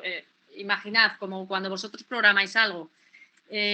Podéis programarlo de distintas formas. Si fuera una tabla estática, un array de BCPs, pues ese BCP tendría un espacio, el mismo espacio, lo que pasa es que lo liberarías y quedaría libre para que cuando arranques un nuevo proceso le asignas ese BCP, ¿vale? Entonces, básicamente es eso. No es que desaparezca de la tabla de procesos, bueno, depende, insisto, si en lugar de tener un array estático lo que tienes es una estructura dinámica donde vas construyendo BCPs que se van enganchando a esa estructura con punteros, pues sí, desaparecería ese BCP y cuando creamos un nuevo proceso, lo que estamos haciendo básicamente es crear una nueva entrada de BCP que le engancharemos a esa estructura dinámica. ¿Me entendéis? Depende de cómo se programe dentro del sistema operativo esa estructura de datos. Pero lo que está claro es que conceptualmente ese BCP ya no tiene información sobre ese proceso y se usará, si es estático, para otro proceso distinto y si es dinámico, pues se liberará esa entrada y se creará cuando haya otro proceso, se creará otra entrada de BCP para ese proceso nuevo. ¿De acuerdo? Vale, muy bien. Vale, pues vamos otra vez a las transparencias. Vale. Nos vamos otra vez al punto en el que estábamos. Vale. Ok, entonces, fijaos que toda esta información se guarda en el BCP. El estado del procesador, ¿vale? Contiene los valores iniciales del estado procesador o su valor en el instante en que fue interrumpido. Es lo que os he dicho antes. Si el proceso está ejecutando, esta información estará en los registros del procesador. Si no está ejecutando, esta información se encuentra en el BCP. ¿Para qué? Para que cuando le volvamos a asignar el sistema operativo, para que cuando el sistema operativo le asigne otra vez el procesador, se coja esa información del BCP y se vuelque sobre los registros del procesador. Y volvamos a ejecutar en el punto en el que estábamos. ¿De acuerdo? Vale. ¿Qué más información se guarda? Se guarda, aparte de la información de identificación, aparte de lo del estado del procesador, en el BCP se guarda información de control del proceso. ¿Y qué es eso de información de control del proceso? Toda la información que se necesita por parte del sistema operativo para controlar los procesos que hay en ese momento. La primera y fundamental es saber en qué estado está el proceso. Es lo que veíamos antes en el diagrama ese de tiempo, donde se iban alterando los procesos, ¿de acuerdo? El estado del proceso, os he dicho, de forma simplificada puede haber más estados, pero para nuestros intereses nos basta con pensar que tenemos 3 posibles estados, bloqueado, listo o en ejecución, ¿vale? Y para esto os voy a describir este diagrama, ¿vale? Donde, a ver, donde aquí se ve básicamente, ¿veis mi puntero? O sea, ¿veis cómo muevo? Sí, ¿no? El puntero se ve. Bueno, imagen. Perfecto. Genial, gracias. Vale, con esto ya me vale. Tenemos 3 posibles estados, lo que os he dicho. El proceso que está en ejecución, simplificando, insisto, si tuviéramos varios procesadores, tendríamos un proceso en ejecución por cada procesador. Si tenemos un único procesador, un único proceso que está en ejecución. ¿Este proceso qué puede hacer? Puede hacer 2 cosas. Bueno, está ejecutando y de repente puede ocurrir o bien que termine, ya veremos que hay llamadas que nos permiten terminar un proceso, o puede ocurrir que haya una excepción que haga que el proceso termine, o le puede llegar una señal que mate a ese proceso. Todo esto lo vamos a ver a lo largo de este tema. Y entonces termina y ya está. Lo que decíamos antes. No, ese proceso ya liberará su BCP y ya está. Otra posibilidad es que, estando en ejecución, ese proceso haga una llamada al sistema que implique una espera por entrada-salida o por otro evento. Cuando digo entrada-salida, pues por ejemplo un read, un open de un fichero. Cuando digo otro evento, pues por ejemplo, ya lo veréis, pero un proceso, por ejemplo, puede intentar abrir un semáforo que está cerrado y se queda bloqueado. Pues en esta situación pasa de estar en ejecución a estar bloqueado. Vale. Y la tercera posibilidad es que este proceso podría seguir en ejecución, no se bloquea, pero por un motivo o bien de mejor reparto del procesador, se expulsa ese proceso que está en ejecución, pasa a estar listo para ejecutar, pero ya se le quita la asignación del procesador. ¿En qué situaciones puede darse esto?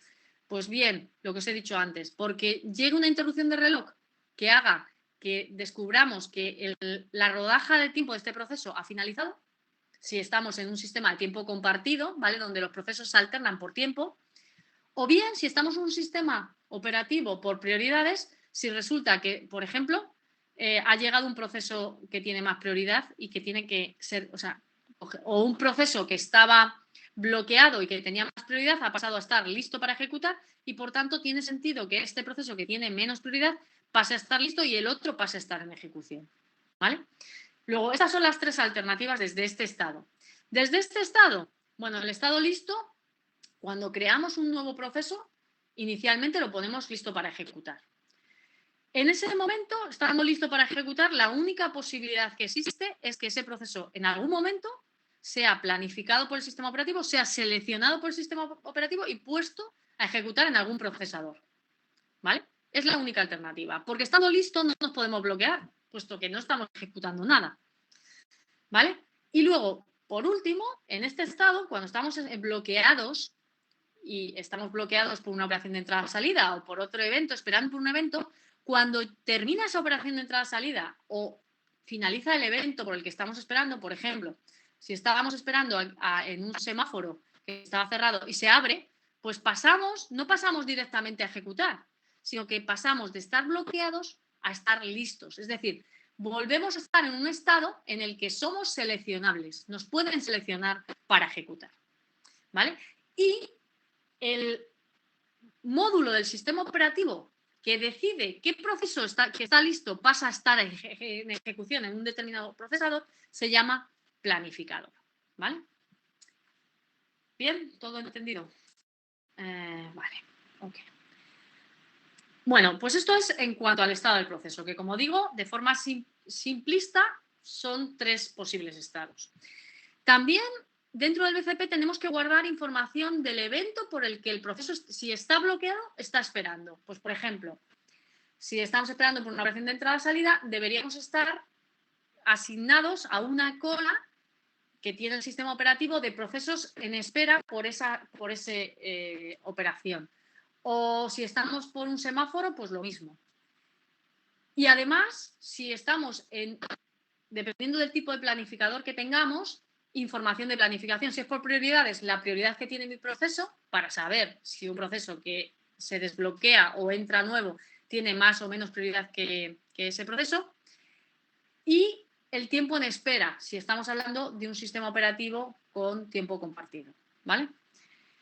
Aparte de esta información de planificación estado, también se guarda dentro del BCP la descripción de las regiones de memoria asignadas al proceso. Eso es fundamental.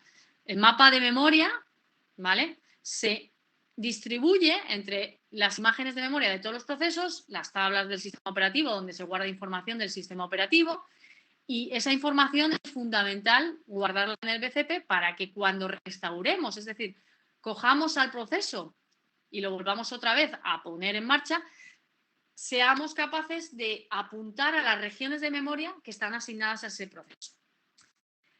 Más cosas que se guardan en esta parte de información de control del proceso del BCP.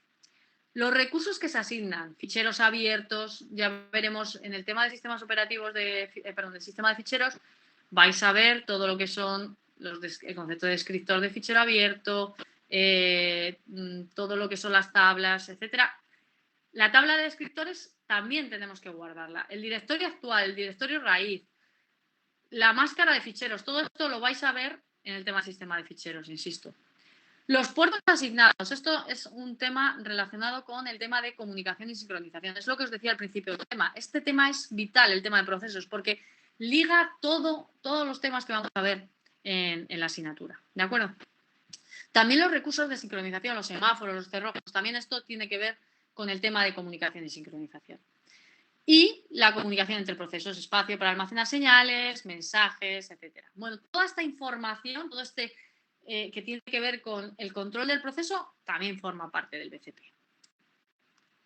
Esto ya lo hemos visto. Y por último, también como información de control del proceso, unas cuestiones que vamos a ver también en este tema, las señales, en el caso de Unix, ¿vale? En Unix la forma de gestionar excepciones, etcétera, es mediante señales, ya lo veremos, ¿vale? Pues todo lo que tiene que ver con señales, señales armadas, máscara de señales, también va a ir en la información de control del proceso del BCP. Los temporizadores también los vamos a ver más adelante. Y, por supuesto, información que tenga que ver con el uso de los recursos por parte de los sistemas, por parte de los procesos. El tiempo de procesador consumido, las operaciones de entrada-salida realizadas. Si ponemos límites en el uso de recursos, hay operaciones que te permiten limitar el uso de los recursos por parte de los procesos. Y pasado ese límite, pues lo que se hace es se aborta ese proceso, ¿vale? Bueno, pues toda esta información es relevante y es importante y está en la parte de información de control del proceso del BCP. Bien. Bien. Eso está dentro del BCP, pero hay ciertas cosas del proceso que están fuera del BCP, pero que forman parte también de en qué consiste ese proceso, es decir, son información del proceso. Sin embargo, las colocamos fuera del BCP. ¿Por qué? ¿Por qué están fuera del BCP y no dentro del BCP? Recordemos que el BCP es una estructura de datos que es, digamos, cada cajita o cada posición de la tabla de procesos que guarda información sobre un proceso en cuestión. Claro, por razones de implementación, por eficiencia, hay cierta información sobre los procesos que es interesante que esté fuera del BCP. Pues porque, por ejemplo, la tabla de páginas de un proceso, ¿vale? La tabla de páginas de un proceso es aquella tabla que describe la imagen de memoria del proceso. ¿Y qué ocurre con este tipo de estructura de datos? Pues que tiene un tamaño muy variable.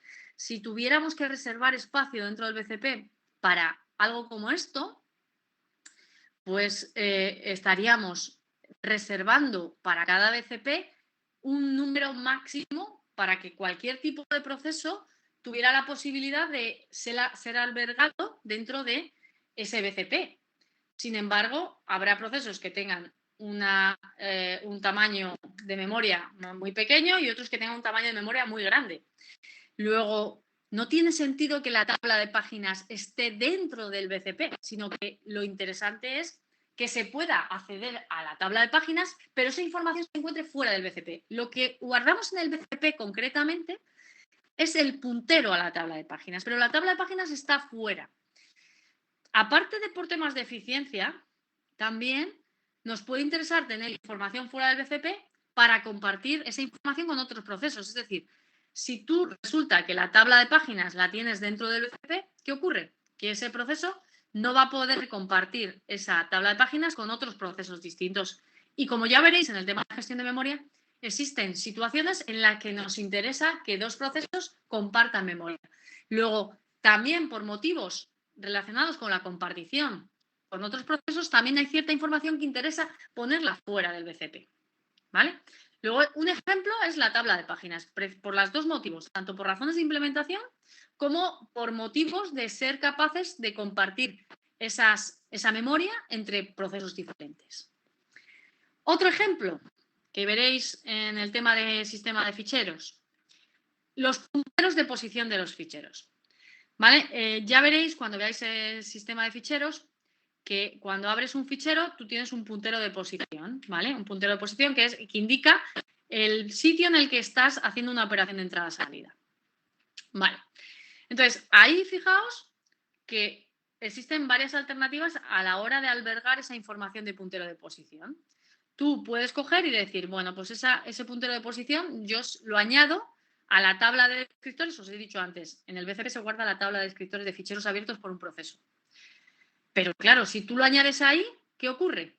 Que como es propio de cada BCP, de cada proceso, tú esa información de puntero de posición no la puedes compartir. Sin embargo, como ya veréis en el tema del sistema de ficheros, existen situaciones en las que es interesante que los procesos compartan puntero de fichero, puntero de posición de los ficheros. ¿Vale? Entonces, no puedes guardar ese puntero de posición directamente en el BCP. Si lo pones en el inodo ya veréis que es la estructura de datos que guarda información sobre el fichero en sí. Si lo asocias al inodo, ¿qué ocurriría? Que si pones el puntero de posición, pues siempre se compartiría ese puntero de posición. Pero estoy diciendo que en algunas situaciones te interesa compartir el puntero y en otras situaciones no te interesa. Esto lo veréis, insisto, en el tema de ficheros. Pero para que veáis el motivo por el cual se pone fuera del BCP y también fuera del inodo. Luego, lo que se hace para resolver este problema, para que cuando quieras compartas el puntero de posición y cuando no quieras no lo compartas, se crea dentro del sistema operativo una nueva estructura que se llama tabla intermedia y que se asigna un nuevo puntero en cada servicio open, ¿vale? Y entonces, desde el BCP se hará referencia a esa entrada en la tabla intermedia, pero no se pondrá el puntero de posición en el BCP. Esto no es por motivos de eficiencia, sino por motivos de compartir ese puntero de posición en determinadas situaciones entre diferentes procesos, como ya veréis en sistema de ficheros. Muy bien. Vale. Ya hemos hablado de lo que va dentro del BCP, lo que se queda fuera del BCP pero se referencia dentro del BCP. Insisto, es información sobre el proceso, sobre cada proceso. Y también hemos hablado de cambio de contexto. El cambio de contexto es aquella situación en la que estamos en un procesador, ¿vale? Estamos ejecutando el proceso A en un procesador y resulta que pasamos de ejecutar el proceso a ejecutar el proceso B en ese mismo procesador.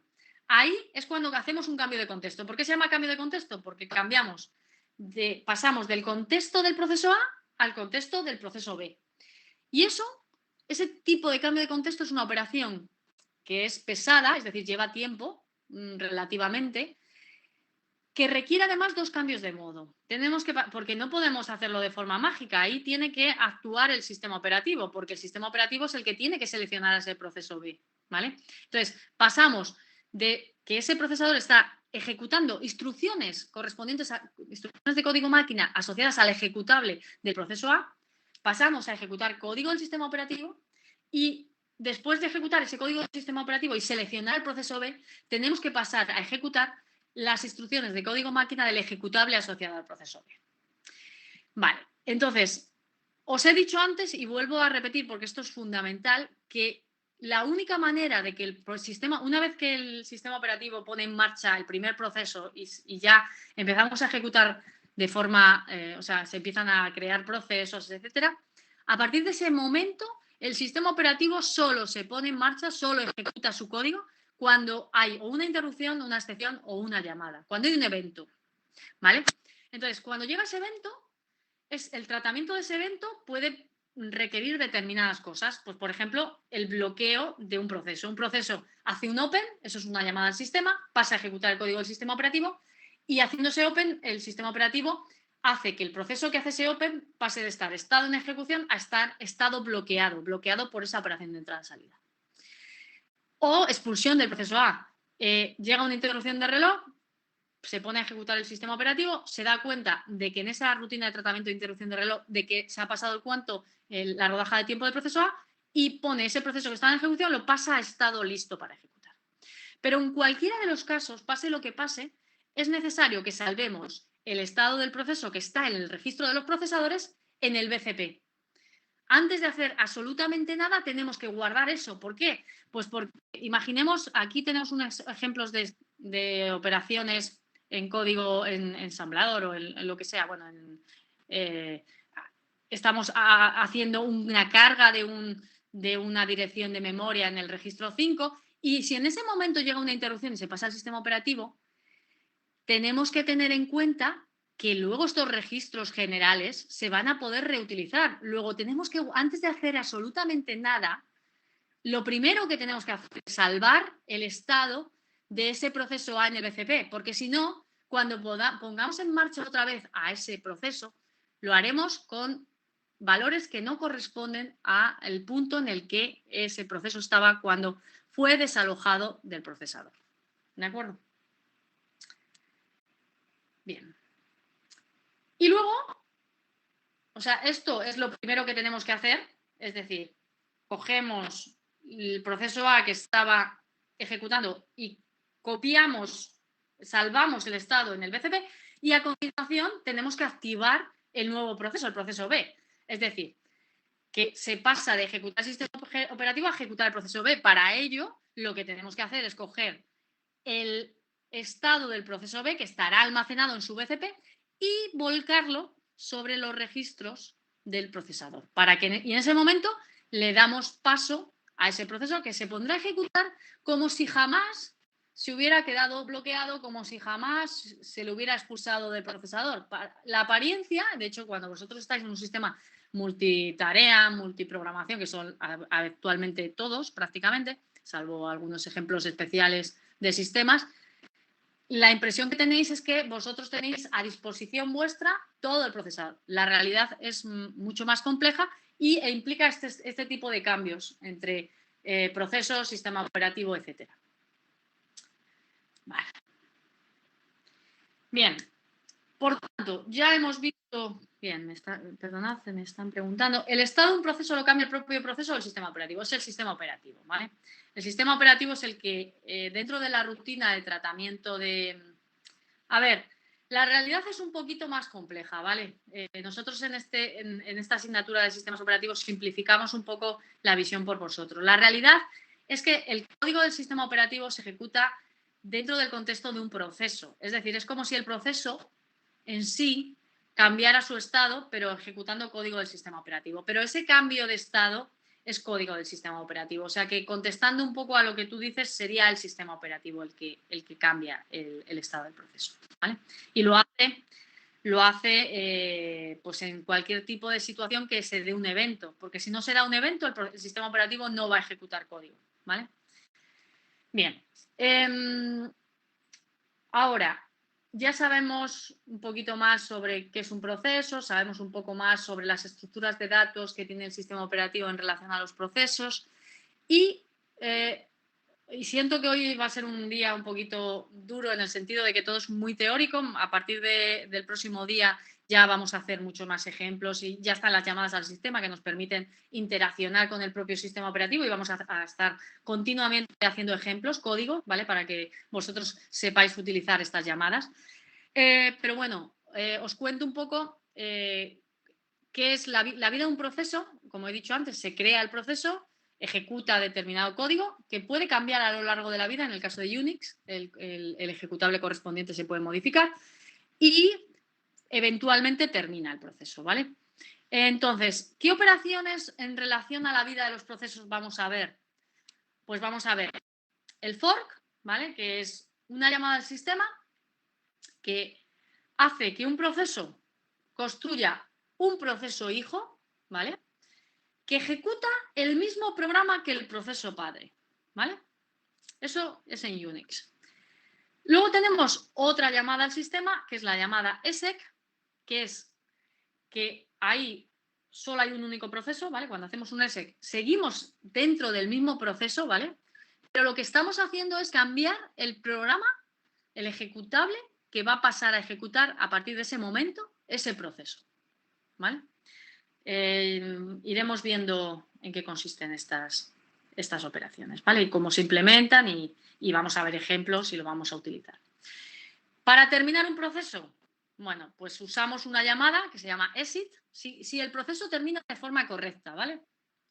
Porque veremos que existen, bueno, de hecho viene aquí, la posibilidad de que los procesos finalicen, pues porque son abortados de alguna forma, ¿vale? Y eso veremos que en el caso de Unix, ese abortar un proceso va a estar integrado en una cosa que es el mecanismo de señales que vamos a ver pues un poquito más adelante en este tema, ¿vale? Pero si el proceso termina de forma correcta, lo que hacemos es hacer una llamada exit, ¿vale? Que es una llamada al sistema que hace que el proceso termine, finalice, libere su BCP, etc. Antes os he hablado de, cuando hablábamos de procesos en primer plano, segundo plano, etc., os he hablado de la operación de espera por el fin de otro proceso, ¿vale? Hay una llamada en Unix también que se llama wait, que la hace el proceso padre y es, como su nombre indica, espera. Lo que hace es esperar porque otro proceso finalice. Luego, fijaos que como ahí vamos a poder establecer un punto de sincronización entre los procesos, porque un proceso puede esperar a que termine otro proceso. Si hace, bueno, concretamente el proceso padre puede esperar a que termine el proceso hijo haciendo un wait, ¿vale? Y esa llamada va a ser una llamada bloqueante que va a bloquear al proceso padre hasta que el proceso hijo finalice. ¿Y qué hace el proceso padre con ese wait? Recoge el valor de terminación que el proceso hijo hizo con exit, porque no lo he comentado, pero el exit tiene un parámetro, la llamada, que tú lo que le devuelves es el valor de terminación. Esos valores de terminación se pueden utilizar pues, para saber en qué situación o de qué manera el proceso termina. ¿De acuerdo? Esto también lo veremos. Vale. Pero, ¿en qué consiste esto de crear un proceso? ¿Vale? Aunque veremos, insisto, las llamadas y vamos a probar estas llamadas con un programa, vamos a construir programas con las distintas llamadas, sí que me interesa que veamos de forma interna qué hace el sistema operativo, ¿vale? Cuando un proceso crea otro proceso, ¿vale? Y esto que os he dicho de crear un proceso, en el caso de Unix, es usando la llamada fork, ¿vale? Porque la llamada exec no crea un nuevo proceso, es el mismo proceso que cambia de programa. Sin embargo, la llamada fork sí crea un nuevo proceso, ¿vale? ¿Qué es lo que ocurre a nivel del sistema operativo cuando en Unix, por ejemplo, hacemos un fork? O en Windows hacemos un create process, ¿vale? Lo que ocurre es lo siguiente. Bueno, creamos la imagen de memoria para ese proceso, ¿vale? Ese proceso tiene que tener un mapa de memoria asignado a una imagen de memoria donde pues, se tendrá pues, toda la información relacionada con el ejecutable, con los segmentos de texto, segmentos de datos, etcétera, que veréis en el tema de gestión de memoria, ¿vale? Y el sistema operativo todo tiene que coger y seleccionar un BCP libre. Lo que contestaba un poco a vuestro compañero en relación a la pregunta que decía que cuando el proceso desaparecía, el BCP de la tabla de procesos se desaparecía de forma automática. Aquí, bueno, esto está simplificado y se está pensando que la tabla de procesos es una estructura estática con una posición por cada proceso. Habría que seleccionar un BCP que esté libre. Si estamos hablando de una estructura dinámica, es decir, una lista de punteros, por ejemplo, pues lo que habría que hacer es crear un BCP y enganchar ese BCP, esa estructura, desde la estructura de tabla de procesos, que sería esa tabla dinámica, ¿vale? Todo esto, pues, al fin y al cabo, o sea, recordemos que el sistema operativo no deja de ser un programa. Muy complejo, pero no deja de ser un programa. Y cuando vosotros os piden que hagáis un diseño a una solución, tomáis una decisión de cuál sería la estructura de datos que es más o que corresponde de forma de mejor forma al diseño que queréis hacer. A veces optaréis por una solución estática, otras veces optaréis por una solución dinámica, ¿vale? O sea, entiendo que en alguna asignatura de lo que es el grado habréis visto pues las pilas, las colas, etcétera. Y obviamente pues ahí podéis crear de forma dinámica estructuras y posiciones de esa pila o de esa cola. Si es una array, pues habría que seleccionar un BCP libre y asignarlo a ese proceso. ¿Qué es una estructura dinámica? Creamos una posición de un BCP y lo enganchamos, ¿vale? Y habrá que rellenar ese BCP. Y para rellenar ese BCP tendremos que rellenarlo con todo lo que hemos comentado antes. El PID, el PPID, que es el PID del proceso padre, el UID, el GID, toda la información de control, el estado. Pues inicialmente ese proceso estará en estado listo. Ya lo dijimos, ¿no? Cuando hablamos de estado, Si os acordáis de esta transparencia, cuando tenemos un proceso nuevo, ese proceso se inicia como listo para ejecutar. Luego, cuando creamos un proceso, inicialmente le vamos a poner en estado listo. Y toda la información del BCP se tiene que rellenar. También tendremos que cargar el segmento de texto y el segmento de datos a partir de los objetos ejecutables, de las bibliotecas dinámicas, etcétera. Esto lo vais a ver en el tema de gestión de memoria. Y luego se crea una pila inicial en el segmento de pila asociado con el mapa de memoria, con el entorno del proceso y los parámetros de invocación. Es decir, recordemos que había un entorno de proceso, que lo hemos visto al principio del tema, cuando poníamos lo de env y que había una serie de variables de entorno, pues esas variables de entorno son interesantes para la ejecución de ese proceso. ¿De acuerdo? Y también, bueno, ya veremos que cuando ejecutamos un proceso le podemos pasar parámetros. De hecho, en el slip que os he pasado, le pasas un parámetro que es el número de segundos por el que espera. ¿Vale? Pues esos parámetros de invocación también se le pasan al proceso en la pila. ¿Vale? En la pila inicial. Vale. Entonces, eso es lo que ocurre a nivel interno por parte del sistema operativo cuando se crea un proceso. En el caso de Unix, como digo, el proceso padre lo crea, se inicia en estado listo. El proceso en algún momento será seleccionado por el sistema operativo y se activará, es decir, pasará a ejecutar. Cuando está en ejecución, las tres cosas que dijimos que podían ocurrir, que se bloqueara, que fuera expulsado porque hay un proceso más prioritario o ha acabado su rodaja de tiempo, o que termine. Lo selecciona el planificador y se restituye el estado del procesador. Estando en ejecución, si pasa a bloqueado, lo salvamos el estado del procesador en el BCP.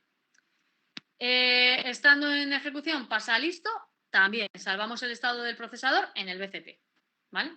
Entonces, y eso es lo que estamos haciendo de forma en bucle, así hasta que, pues mientras tengamos procesos que se están ejecutando. Y esto es, digamos, la dinámica en la que entra el sistema operativo para hacer que todos los procesos puedan multiplexarse en los recursos que tenemos a nuestra disposición, que son el procesador y la memoria, y por supuesto el disco, etcétera, todos los recursos hardware.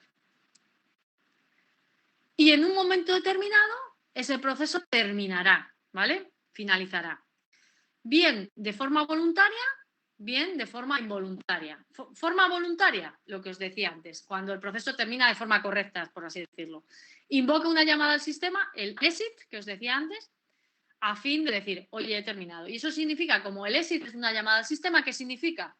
Pues que el sistema operativo va a ejecutar su código de rutina de tratamiento de esa llamada al sistema y va a hacer que ese proceso ya sabe que hay que terminarlo, liberará el BCP correspondiente. Y luego existe otro tipo de terminación, es que no sea voluntaria, que el proceso no haga un exit, sino que sea de forma involuntaria, es decir, que por algún motivo haya un error de ejecución, una excepción, por ejemplo. Si y ya lo veremos cuando veamos todas las llamadas, haremos ejemplos, por ejemplo, para hacer una división por cero y veréis cómo ese proceso muere porque le llega una señal, ¿vale? Le llega una señal que lo mata, pero básicamente es porque ese proceso genera una excepción, ¿vale? O bien, o ya no porque hay un error de ejecución, sino porque es abortado por un usuario o por otro proceso. Nosotros podemos matar, ya veremos que existe una llamada al sistema para enviar señales a un proceso y ese envío de señales puede provocar que un proceso muera. U otro proceso puede también mandar una señal de ese estilo y matar a un proceso. Esto sería de forma involuntaria, es decir, el proceso no querría terminar, pero por motivos de error o porque han sido abortados por un usuario de otro proceso, ha finalizado. Sea como sea el tipo de terminación, sea voluntaria, sea involuntaria, en ese momento el sistema operativo libera los recursos asignados. Bueno, se liberan si esos recursos estaban asignados de forma única, por así decirlo, de forma exclusiva a ese proceso. Si lo que ocurre es que esos recursos están compartidos por varios procesos, no se liberan los recursos, sino que lo que se hace es, se decrementa un contador que indica el número de procesos que están haciendo uso de esos recursos y solo cuando el contador llega a cero, es decir, solo cuando finalizan todos y cada uno de los procesos que están compartiendo esos recursos, es cuando se libera el recurso en cuestión. ¿De acuerdo? Luego, fijaos que con esto tenemos un mapa claro de todo lo que va a ocurrir a lo largo de la vida en un proceso, a nivel de sistema operativo, ¿vale? Por tanto, ¿qué es lo que vamos a hacer a continuación? ¿Qué es lo que vamos a ver en este tema? Pues afortunadamente no todo es teoría, sino que vamos a empezar a hacer cosas un poco más prácticas y vamos a ver aquellos servicios Unix, como os he dicho antes, nos basamos en Unix por ser un sistema operativo modular y pedagógicamente más adecuado para una asignatura de sistemas operativos. Y lo que vamos a ver son aquellas llamadas al sistema, ¿vale? Servicios del sistema operativo que nos permiten llevar a cabo todas estas cuestiones que hemos visto de forma teórica, ¿vale? Todo lo que hemos visto ahora mismo de forma teórica lo vamos a analizar y lo vamos a ver. Si os parece, lo que hacemos, o sea, como no hemos hecho ningún descanso y la clase es bastante densa, etcétera, etcétera, vemos simplemente unas primeras llamadas, ¿vale? Y a -10 terminamos la clase, ¿vale? Y bueno, y así, porque además os he dado muchísimos conceptos, es una clase muy conceptual. Ya os prometo que las próximas clases serán un poquito menos pesadas en el sentido de que vamos a hacer muchos ejemplos y vamos a utilizar las llamadas que tenemos a nuestra disposición, ¿vale? Entonces, solo vamos a ver. Bueno, sí, tengo una parte un poco teórica. Vale, mejor, os termino de dar toda la parte teórica y las llamadas al sistema las vemos en la próxima clase. Bueno, para ver las primeras llamadas que tienen que ver con la gestión de procesos, que tienen que ver con la identificación del proceso, ¿vale? Es importante tener en cuenta una cosa. Antes os he dicho, hay una... ligado al proceso tenemos lo que se llama UID real, GID real, que es el usuario, ¿vale? El identificador del propietario del proceso, por así decirlo, de quien lanza ese proceso. Bueno, realmente es el propietario del ejecutable. Bueno, no, realmente es el que lanza el proceso, es el identificador real, ¿vale? No tiene nada que ver con el dueño del ejecutable, perdona. O sea, tenemos el UID real y el GID real, que son la identificación del usuario que está lanzando ese proceso, ¿vale? Y que en el caso que os contaba antes, ¿vale? O sea, vamos a compartir de nuevo para que volvamos a... Vale. Vale. En el caso que os contaba antes, cuando poníamos PS-F, es este de aquí, el UID real, ¿vale? O sea, de hecho, si yo pongo las variables de entorno, a ver si viene usuario. Bueno, es el usuario M. Pérez, pero no, aquí no se ve. Claro, es que es el identificador, da igual. El UID, ¿vale? El UID de este proceso, este es el identificador real, ¿vale? Bien. Aparte, vamos a compartir el archivo otra vez. Vale. ¿Dónde estamos? Aquí. Ok. Estamos aquí. Vale. Aparte tenemos el GID real, que es que los usuarios se agrupan en grupos. G es Group Identifier, ¿vale? El identificador de grupo real, que corresponde al usuario que está lanzando este proceso, ¿vale? Pero por otro lado, tenemos el fichero ejecutable, ¿vale? El fichero ejecutable, cuando tenemos un fichero que se puede ejecutar, ese fichero tiene una serie de permisos, tiene una información de protección, tiene un ID de propietario, tiene un GID de propietario, es decir, si yo, a ver, os vuelvo a compartir la pantalla, ¿vale? Vale. Os vuelvo a compartir la pantalla.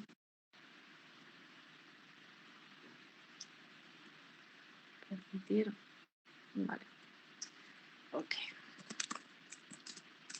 Lo que os he dicho. A ver. ls está en el directorio /bin/ls. El ls lo que hace es listar un directorio. En este directorio está vacío de momento, ¿vale? Pero si yo me voy y le digo ls-l /bin/ls,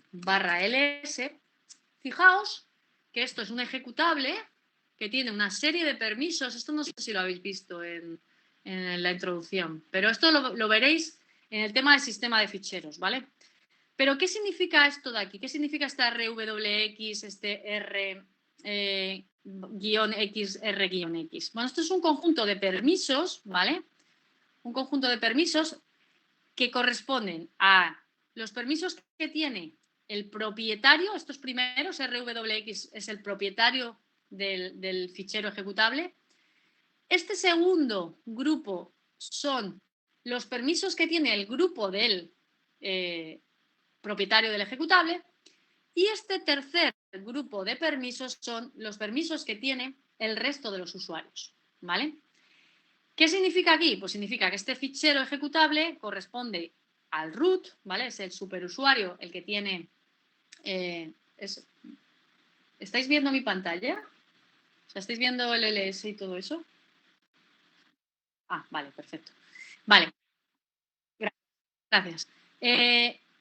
Entonces, fijaos que esto significa que este ejecutable corresponde al root, el superusuario. Ese root tiene permisos de lectura, escritura y ejecución sobre ese ejecutable. El grupo tendría lectura, no escritura, pero sí ejecución, y el resto tienen lectura y ejecución. El resto somos, por ejemplo, Pérez, ¿vale? Como yo tengo permisos de ejecución, puedo ejecutar el LS. Si yo no tuviera permisos de ejecución, este LS yo no lo podría ejecutar, pero como los tengo, pues fijaos que soy capaz de ejecutarlo, ¿vale? A todo esto, bueno, simplemente os cuento esto porque ahora veréis que dependiendo de determinadas situaciones, la identificación efectiva de un proceso puede ser distinta a la identificación real, ¿vale? O sea, si yo lanzo el LS, ¿vale? Ese proceso que me pertenece a mí, o lo mismo con el sleep, ¿vale? Ese proceso es un proceso mío. O sea, si lo hago con un sleep, ¿vale? Un sleep 20. Y yo pongo un PS aquí. Sí, pongo, es que, fijaos, es que no sé si aquí sale más información, no me deja ver, no, S menos A, es que lo que quería ver es que ese proceso me pertenece, bueno, da igual, este proceso me pertenece a mí, ¿vale? Pero porque yo soy la persona que lanza el sleep. Y otra cosa es, ¿quién es el propietario del sleep, del fichero ejecutable? El propietario del fichero de ejecutable sleep, como ya os imaginaréis, es el root. Esperad, which sleep, ls-l barra bin barra sleep, efectivamente es el root. Y tiene exactamente los mismos permisos que tenía el ls. Bueno, lo voy a dejar aquí, pero os quiero contar esto para que el próximo día os veamos cuál es, digamos, la diferencia que existe en un proceso entre identificación real e identificación efectiva, teniendo en cuenta los permisos que tiene un fichero ejecutable y teniendo en cuenta la identificación real del usuario que lanza el proceso. Vale, voy a dejar de compartir esto, os comparto de nuevo. No sé si queréis preguntarme alguna cosa. También yo os quería comentar, no sé si se ha oído bien a lo largo de toda la clase, si ha habido cortes, como decíais al principio. ¿Ha habido problemas en la conexión? Vale, una pregunta que me hacen, ¿se ha oído bien? Vale, perfecto. Las diapositivas las vamos a tener. Mirad, os digo una cosa. Hemos hablado en coordinación, sí, entre todos los profesores, y realmente el problema que tenemos cuando os damos las transparencias es que al final os dedicáis a estudiaros por las transparencias y no os miráis el libro. Entonces, no os vamos a dejar disponibles de momento, al menos no os vamos a dejar disponibles las transparencias, pero sí que es importante que podáis leer el libro donde vienen las cosas de forma mucho más detallada, porque es que, de verdad, la experiencia que tenemos cuando os damos las transparencias es que la gente no se lee nada el libro y al final es contraproducente. Entonces, por ese motivo hemos decidido que las transparencias no las dejamos disponibles. Por supuesto, os vamos a dejar disponibles todas las sesiones, con lo cual al final tenéis toda la información de las transparencias, ¿vale? Pero lo hacemos por ese motivo, por intentar ayudaros, porque todo lo que aprendáis a través del libro va a ser mejor que si os leéis el libro. ¿Dónde se puede adquirir? Pues me pillas. No tengo claro. No tengo claro que no haya. Estoy realizada, pero sí estoy registrada. Está en PDF, vale. Lo hablo de todas formas con el coordinador y está en Moodle, vale, ¿no? Me comentan que está en Moodle. Si tenéis algún problema a la hora de acceder al libro, si podéis, mandadme un correo, ¿vale? Os pongo en el chat. Vale, os tenéis que autenticar en la web de Laurel primero. Pues mira, ya os lo está resolviendo vuestros compañeros. Pero en cualquier caso, cualquier problema, me mandéis un correo y, si es posible, con copia al coordinador, que es Francisco Rosales, ¿vale? También os pongo su correo y ya pues os resolvemos el problema, ¿vale? Y nada, que es normal que no se pueda hacer un... Pues no lo sé. O sea, no sé si está capado. O sea, pregúntale a Francisco Rosales, que está encargado del tema de las prácticas de análisis. ¿Vale, Gabriel?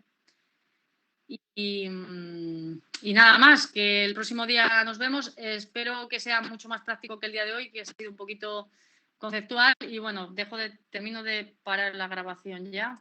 A ver, detengo la grabación. Muchas gracias a todos y